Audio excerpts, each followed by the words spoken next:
ഒരിക്കൽ ഒരു സിംഹത്തിന് ശരീരത്തിൽ നിന്ന് വല്ലാത്ത ദുർഗന്ധം ഫീൽ ചെയ്യുകയാണ്. എന്ന് വെച്ചാൽ സിംഹത്തിന്റെ ശരീരത്തിൽ നിന്ന് വല്ലാത്ത നാറ്റം, ഒരു രക്ഷയില്ല. അപ്പോൾ സിംഹത്തിനൊരു സംശയം, ഇത് ശരിയാണോ? എൻ്റെ ദേഹത്ത് നിന്നാണോ ഈ നാറ്റം വരുന്നത്? ഈ സംശയം ഒന്ന് തീർക്കണമല്ലോ. അപ്പോൾ അതുവഴി വന്ന ഒരു കുരങ്ങനെ അടുത്ത് വിളിച്ച് സിംഹം വളരെ സ്നേഹത്തോടു കൂടി ചോദിച്ചു, എൻ്റെ ശരീരത്തിൽ നിന്നാണോ ഈ ദുർഗന്ധം വരുന്നത്?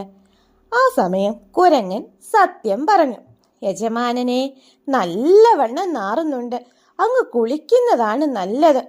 പേടി കാരണം അങ്ങയോടിത് ആരും പറയാത്തതാണ്. പക്ഷെ ഞാൻ അങ്ങ് പറഞ്ഞെന്നേ ഉള്ളൂ. സിംഹത്തിനാണെങ്കിൽ കലശലായ ദേഷ്യം വന്നു. കാരണം കുരങ്ങൻ തന്നെ കളിയാക്കിയതാണോ എന്ന് സിംഹത്തിന് സംശയം തോന്നി.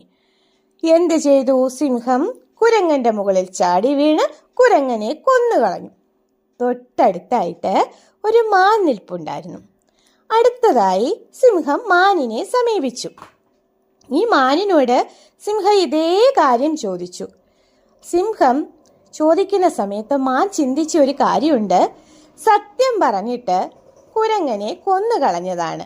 അതുകൊണ്ടൊരു കാര്യം ചെയ്യാം, കള്ളം പറയുന്നതാണ് ബുദ്ധി.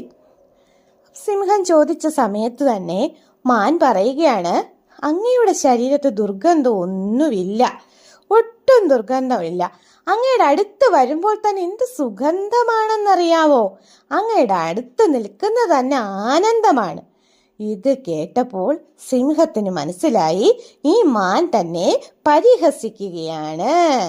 ഈ മാൻ ഇനി ഇവിടെ ഇരിക്കേണ്ട കാര്യമില്ല. സിംഹം ചാടി വീണ് മാനിനെയും കൊന്നുകളഞ്ഞു.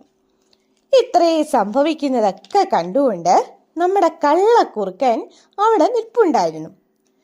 കള്ളക്കുറുക്കന് മനസ്സിലായി സിംഹം അടുത്ത് തൻ്റെ അടുത്തേക്കാണ് വരാൻ പോകുന്നതെന്ന്. ഉടനെ തന്നെ സിംഹം കുറുക്കൻ്റെ അടുത്തേക്ക് വന്നു. അപ്പം കുറുക്കൻ്റെ അടുക്കേ വന്നപ്പോൾ കുറുക്കൻ ചിന്തിക്കുകയാണ്, ഞാൻ എന്തായാലും സത്യം പറയാൻ പോകുന്നില്ല, കള്ളവും പറയുന്നില്ല.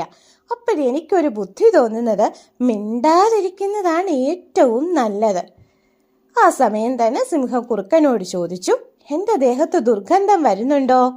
കുറുക്കൻ പറഞ്ഞു, യജമാനനെ, എനിക്ക് സത്യം പറയണമെന്ന് അതിയായ ആഗ്രഹമുണ്ട്. പക്ഷേ 3 ദിവസമായി എനിക്ക് നല്ല ജലദോഷമാണ്. എനിക്ക് മണം ഒന്നും കിട്ടുന്നില്ല, ഒന്നും ഫീൽ ചെയ്യുന്നില്ല, ഒന്നും മണക്കാൻ പറ്റുന്നില്ല. എന്നോട് അങ്ങ് ക്ഷമിക്കണേ. ഇത് കേട്ടപ്പോൾ സിംഹം അങ്ങ് വിശ്വസിച്ചു. സിംഹം എന്തോ ചെയ്തു? കുറുക്കനെ വെറുതെ വിട്ടു. കൂട്ടുകാരെ, ഇതിൽ നിന്ന് എന്താണ് നമ്മൾ മനസ്സിലാക്കേണ്ടത്? ശരിയാണ്, സത്യമാണ് നമ്മൾ പറയേണ്ടത്.